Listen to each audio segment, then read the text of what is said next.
back to Hannity. Another day has passed, and the Reverend Al Sharpton is yet to apologize after one of the guests on his program called me a paid assassin of African Americans. However, the Reverend did make another ridiculous and false claim about yours truly during his radio show today. Let's get you up to speed. What is interesting to me about those on the right is they want to have a limited discussion. I'm prepared, as I know you are and others, to discuss all of it, from responsibility to what is wrong in terms of equality. They only want to discuss responsibility. So why do they want a limited discussion? And why do they want to choose who can be in the discussion? You know, one of the things that I've been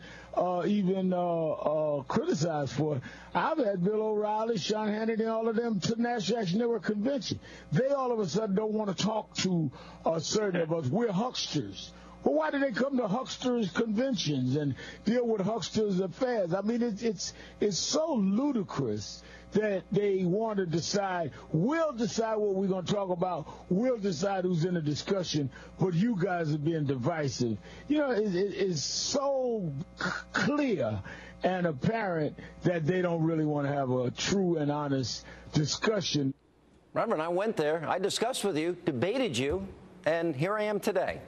Here with reaction to this much more, Fox News contributor Michelle Malkin. I got a question.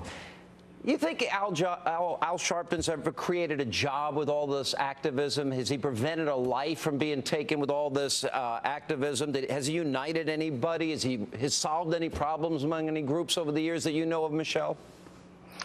Al Sharpton has blood on his hands. He's ruined lives. He's been one of the worst purveyors of racial divisiveness and hate in my lifetime. And how can you expect an ounce of honor from a man who doesn't have it? Certainly he's not going to go out of his way to try and defend yours or to be a stand-up guy. I love you like a brother, Sean, and I was very dismayed when you made that decision, and I know you made it out of good faith, to attend the National Action Network. But this guy is a shakedown artist who hates cops, who hates whites, who hates Jews, who has stoked his Rent-A-Mob to murder Yankel Rosenbaum, to destroy the life of Stephen Pagonis when he lied about Tawana Brawley, and who has done nothing but foment the very kind of anger that he is now accusing you, a once quote-unquote friend of. And I think the lesson here is something that I have tried tirelessly to remind all conservatives. If you get in a snake pit, you will be bit. And conservatives have been far too nice to these people in a good faith effort to try and have honest race relations. You can't with somebody who is a demagogue and who is evil. You know, maybe you're right. Maybe I made a mistake, and I'm willing to.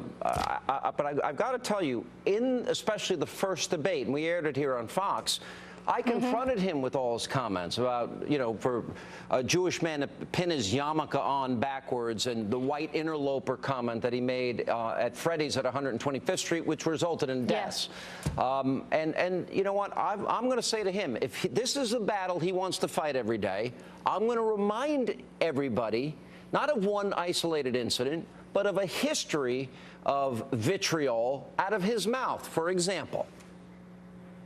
I'm tired of the mac and beef. You ain't nothing. You a punk. Now come on, do something. The best chicken fries in the universe. But we don't go buy some kind of sandwich chicken. Then the Chinaman come in and throw some hot grease in the tub and dip it down, and you stand in line and buy that. Koreans sell us watermelon. We need watermelon all our lives. But they gonna come cut it up, put it in a bucket with a rubber band around it. And we gonna buy it like it's something we didn't know what it was.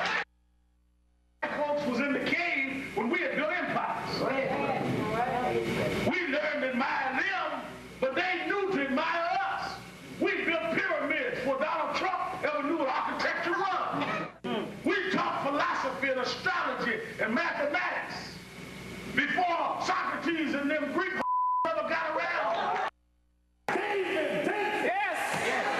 You want to be the only on television, the only in the newspaper, the only can talk. Don't cover them. Don't talk to them, because you got the only problem.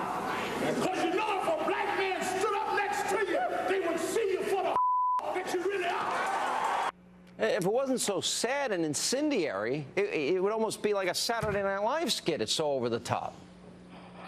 It's chilling is what it is, because in an era where we're supposed to take Martin Luther King's words to heart about judging people by the content of their character, not the color of their skin, all this man has done is enrich himself by fomenting more racial division. And it should be known that in addition to that long string and history of racial hate and demagoguery, that the National Action Network itself is nothing more than a shakedown vehicle to buy legitimacy.